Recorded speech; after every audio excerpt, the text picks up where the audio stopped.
So ito XRM natin na 2004 model. After 22 years, may tumulo dito. Gasolina. Nakapatay lang siya kaya walang tumutulo. So balak ko subukan to. Itong repair kit ng carburetor. Hindi ko alam kung gagana. Tsaka hindi ko alam kung urig to eh. Pero mukha siya urig eh. Medyo mahal din. Balak ko palitan ko yung gasket lang dito. Tsaka yung sa needle. Or kung ano makita kong sira. Baka pwede pa ito needle. Tama, buksan ko to. Tutulo yan. So natin. Ayun, tutulo na. Patay na natin. Patay na natin. Bago ko tanggal yung carburetor, meron dyan drain valve. Flathead dito. Hindi lang kita. Hindi lang kita dito. Natatakpan ng ng hose. Yan, luwangan lang natin. Parang narinig ko na. Tumatapon na. Yun, tumatapon na nga. Wala nang laman. Konti lang naman yun eh. Tapos tanggalin ko yung busina. Kasi nakaharang. Tapos to rin itong choke na cable. Hindi na gumagana to eh. Yan, tanggal. Tagal na hindi gumagana. Ito wala to. Spare Spare throttle cable. Dala ko lang lagi. Iba na pala tong ganito. Di Allen type na pala yun. Dali na. So kinakalawang palitan ko na iba. Kinalawang na siya. Ingay na aso. Tapos ito gutin lang itong dalawang wire na to. Ito pag nagkabaliktad pangit ang tunog. Then sunod natin itong ano ba to? Vacuum line. Hugot lang ito. Hugot lang. Hindi ko na tinanggal yung pin, no? Hinugot lang. Tapos ito ang throttle cable. Ay, grabe. Tigas ah. So, hindi naman talaga to guide, no? Gusto ko lang video para panoorin ko siya next time. Yan. Ayan, siya mo lang siya lagay. Ang tsura nito. Yan na. Tapos, ito siguro. Hindi ko alam pag tinanggal to kung tutulo. Feeling ko hindi eh. Kasi nakasara nga. So, may tutulo pa rin konti dito. Tanggalin natin to. Maliit na to eh. Maliit na Phillips eh. Ayun. So, pag na wala itong tornilyan to, yari tayo. Ayun kung saan makakabili niyan. Kapag nabilog, ayun, mukhang bilog na nga. Ayaw na. Patay tayo. Mukhang warak na to. So, ito natanggal ko na. Halos mabilog na yan. Tanggal na yan. Kailangan na rin palitan siguro yan. May tumulo lang kasi may tira-tira pa. Ayan. So, yan. Ngayon tumulo. May tira pa rin. Tapos to, sinara ko na to. Yan yung valve kanina. Drain valve ba yan? Ito.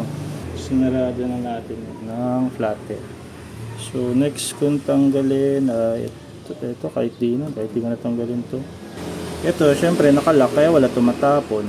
Tama, mamaya pag binuksan natin yan may tatapon dyan. So ayan, nakasara. Walang tumutulong walang dumadaan na fuel.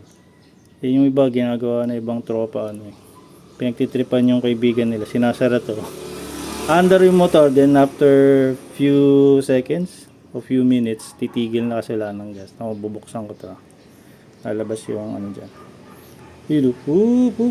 Sara uli natin. Ito maganda sa kahit carburetor pa, at least may pang control ta. Ewan ko lang si AFI kung may ganyan pa rin. Ito yung sunod natin. Yung ba size nyan? Size 10 ata ito, 8. Yung makita, labo ng mata ko. Dito nga ba? Sa kabila. Ito nga. Ayun. Size 8 or 9. Babalik ta rin pa pala natin to. Kabilaan to eh. Sa kabila yan. Ay, tigas. Meron pa sa kabila yan. Ayoko nang balik ta rin yung motor eh. Pero hindi natin mababaklas yan. Yan. Ang liit lang pala nito. 8 ata to. Hindi mo basa eh. So yung kabila, tinanggal ko rin yung fairing. Tapos Tanggal na yung bolt doon. Hindi ko na pinakita, ganyan din naman yung procedure. Luwangan nyo lang. Tanggal na to sa intake manifold. Ito, itong hose. Tanggalin ba natin to? Kahit di na. Baka masira ko pa to eh. Kaya tapon kaya natin. May gas pa to eh. Wala na, napatulo na pala to. So, babaklasin natin dito. Natin baka may tumapon. Uy, meron. May tumatapon. Ito. Ako, mukhang mabibilog na rin. Kalakalawang na. Yari. Pwede na, tanggalin muna natin itong ano. Para hindi nakasagabal. Clip lang naman to eh. So, ang ano na ng hose, ang tigas na. Kailangan na rin palitan to. Ayaw na mahihula oh. Tanggal na yung clip eh oh. Yeah, ayaw na. Grabe, ayaw na magpatanggal. Yaman na nga siya dyan. Ayaw magpatanggal. 22 years ba naman. Tapos to Philips. Ba't ang hilig nila sa Philips? Naku, nabilog na. Patay tayo dyan. Nabilog no. Ayaw matanggal. So ito, dinaya ako na since 22 years old. 24 years old na to. Ginamit ako na ng vice grip kasi nabibilog sa ano eh. Sa Philips. Hindi kinakaya. Napaikot ko na kanina to eh. Ewan ko, baka gunig-gunig ko lang. Yun, mga umikot na nga. Natin. Meron din akong special screw. Wala naman akong driver. Ayaw pa din. Patay tayo dyan. Umikot na eh. Ang tigas pa din. Putik, dumudulas lang ata. Patay tayo dyan. Hindi wala umikot. Dumudulas lang. Dito nga, dito. Try natin dito.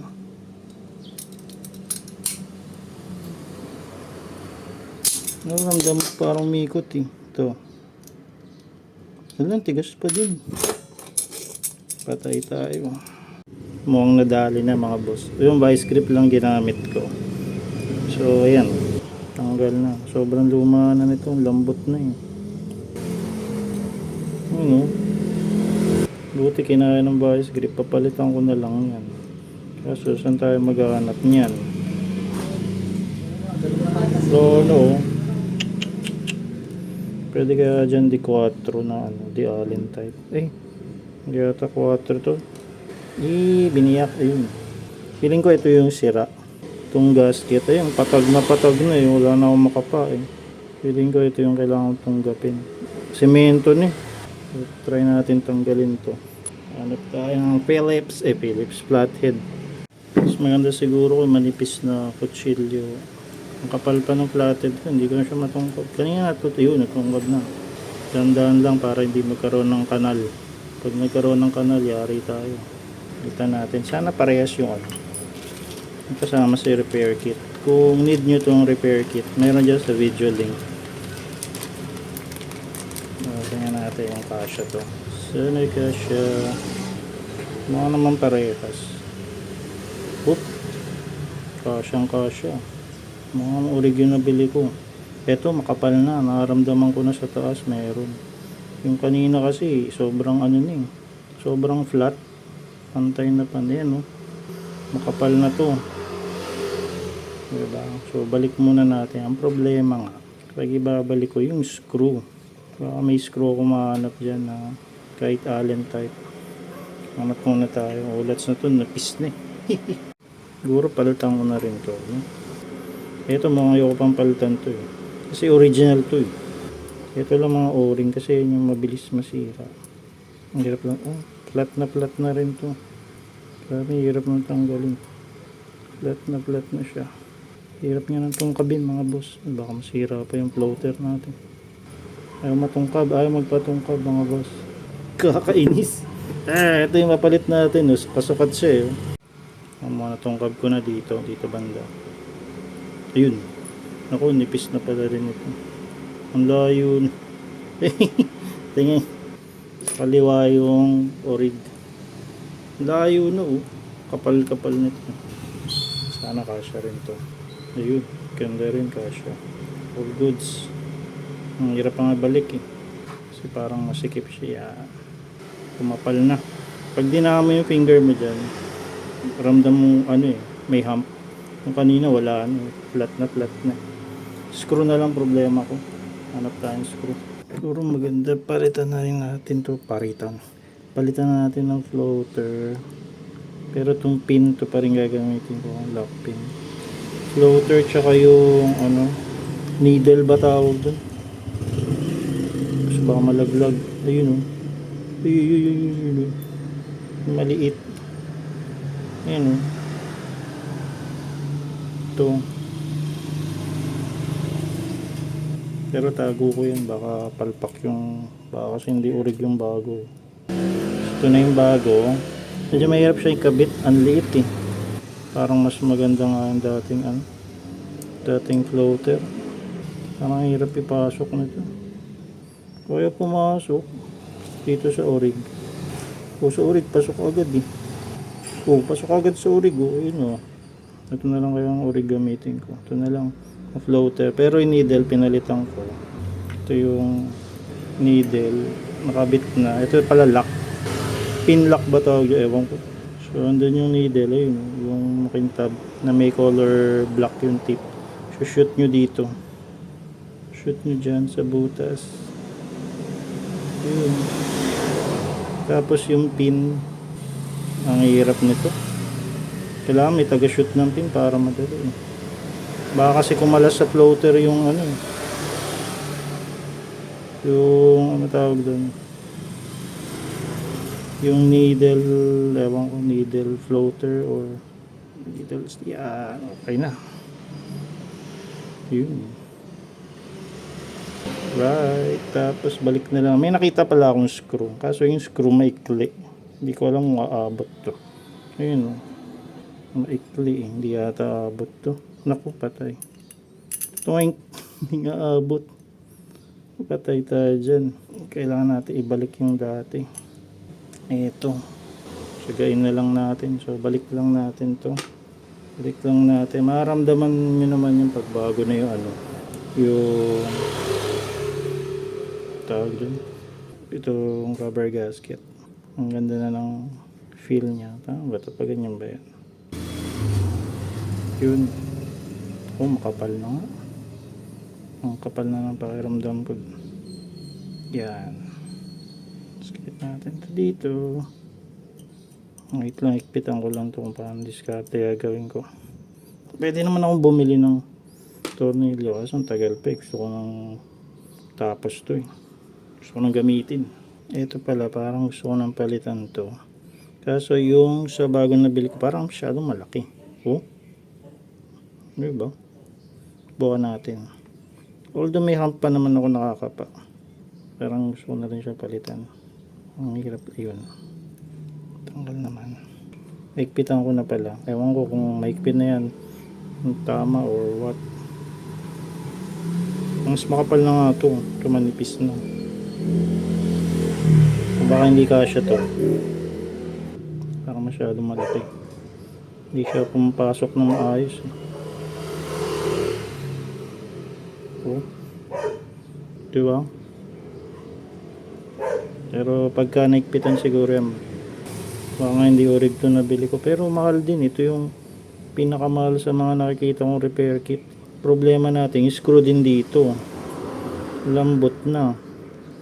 Yari tayo dun. So balik ko lang to. Hindi ko nakapakita yung pagbalik. No? Kasi parehas lang naman dito sa pagkalas. Check muna natin dito.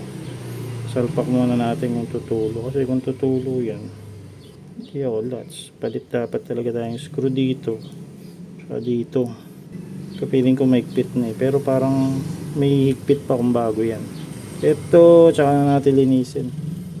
Pero ang dumi, no? Ang dumi. Ito, sira na itong ano ko eh. Choke.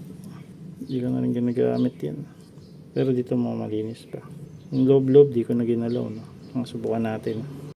So ito, nabalik ko na siya. Naglo ko yung ano natin, cellphone. Naging pang TikTok eh, kaya ganyan. Yan na lang, nayaan ko ng ko. Nung binalik ko to, dito nag-leak. Hindi ko naikpitan eh. So inulit ko lang to kasi nga yung tornilyo niya lapit ng maupod or mabilog. Dito hindi naman nag-leak. Then dito tuloy-tuloy umapaw last time. Parang hindi maganda yung karayom. So binalik ko yung dati. Or pwede rin baka hindi ko naigpitan dito. So naigpitan ko na. Tapos na testing ko na to, na start ko na. Nag-start naman. Ang problema na lang yung sa throttle cable. Naipit ko ata yung spring. Hindi bumabalik ng maganda. Kasi ito kailangan na rin palitan. Kalawang na yung ano nyo. Tagal na ito. Ito pa yung original. So start natin. Wala tong battery. Mahina. Disipa lang tayo. Naglolo ko na nga rin to ignition. Ito nga nyo. Ayan. O yun. Diba? Delayed yung ilaw. Tapos tanggal na siya. Keyless. Tapos yan. Wala na daw gas. Pero may gas pa yan. So sipain ko lang to. Sipain natin. Yung naundoy yan. Sinipa ko lang. Manlaragat. So, diba? Ito problema dito. So, naipit. Ayusin ko pa. Naipit yung spring alamang. Paano papatayin to? Ito ata. Kunti lang tinakbo natin. So yun na lang gagawin ko ito. Pero so far wala rin tumulo rito. Okay na. Okay na ako dyan. DIY, destroy it yourself daw. Tingnan natin to. So nakalikot ko na yung ano niya, throttle. Ayan nyo, balik na siya. Oh.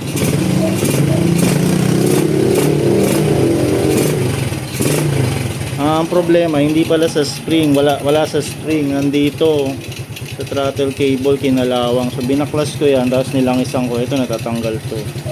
Dito nilangisan ko yan. Hindi ko lang napakita kasi ang hirap magpindot ng cellphone, malangis yung kamay ko. Ayos na.